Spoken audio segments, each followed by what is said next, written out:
Good morning student. बेटा कल हमने पिछले उसमें आपको समास के बारे में बताया था और अब इसके बाद आज आपका जो है नया पाठ शुरू किया जाता है और नया पाठ आपका आज है पर्यायवाची शब्द। यानी पर्यायवाची शब्द बेटा आपने पहले भी पढ़े होंगे और पर्यायवाची शब्द आपके अब भी हैं। तो यहाँ पर बेटा आपको पर्यायवाची शब्दों के बारे में बताया है और इसमें कुछ ज़्यादा उन्होंने बढ़ा करके आपको यहाँ पर बताया है और वो ये कहते हैं। तो यहाँ पे बेटा पर्यायवाची शब्द की परिभाषा के बारे में आपको बताया गया है। वो ये कह रहे हैं पर्यायवाची शब्द की परिभाषा यहाँ पे इस प्रकार से बताई गई है कि समान अर्थ का बोध कराने वाले शब्दों को पर्यायवाची शब्द कहते हैं।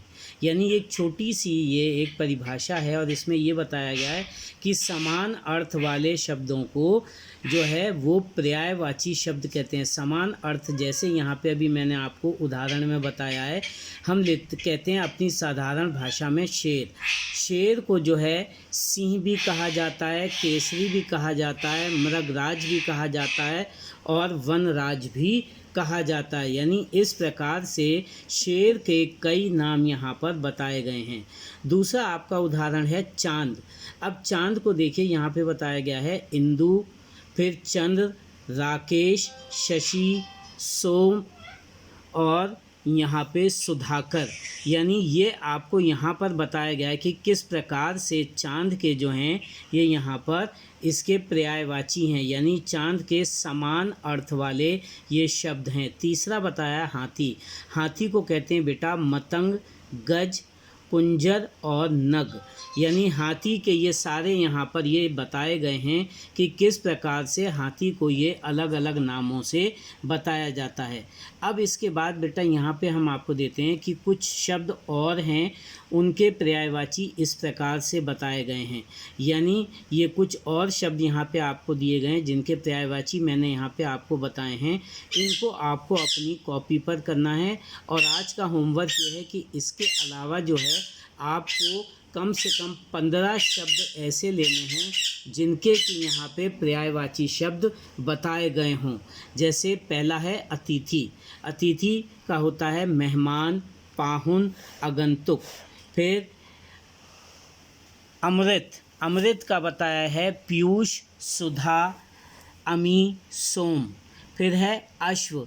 अश्व कहते हैं घोड़ा, यानी घोड़ा, तुरंग, बाजी और घोटक। इसके बाद आँख। आँख का होता है नेत्र, नयन, लोचन, दृग। इसके बाद नया आपका आया छोटी ई से इच्छा। इच्छा का यहाँ पे जो पर्यायवाची बताए गए हैं अभिलाषा, चाह, कामना, मनोरथ, लिप्सा। फिर ईश्वर। ईश्वर का प्रभु, परमेश्वर, हरि, परमात्मा, जगदीश। फिर उपवन का बाग, बगीचा, वाटिका, उद्यान, फुलवारी। फिर कपड़ा, कपड़े का वसन, वस्त्र, चीर, पट, अंबर। फिर कमल का जलज, नीरज, सरोज, पंकज, अरविंद। इस प्रकार से बेटा ये मैंने यहाँ पे बताए हैं आपको और इसी प्रकार से आपको अपने होमवर्क में अपनी पुरानी किताब में से 15 ऐसे आपको शब्द लेने हैं नए और उनके पर्यायवाची आपको होमवर्क में करके रखने हैं। यही आपका आज का होमवर्क है।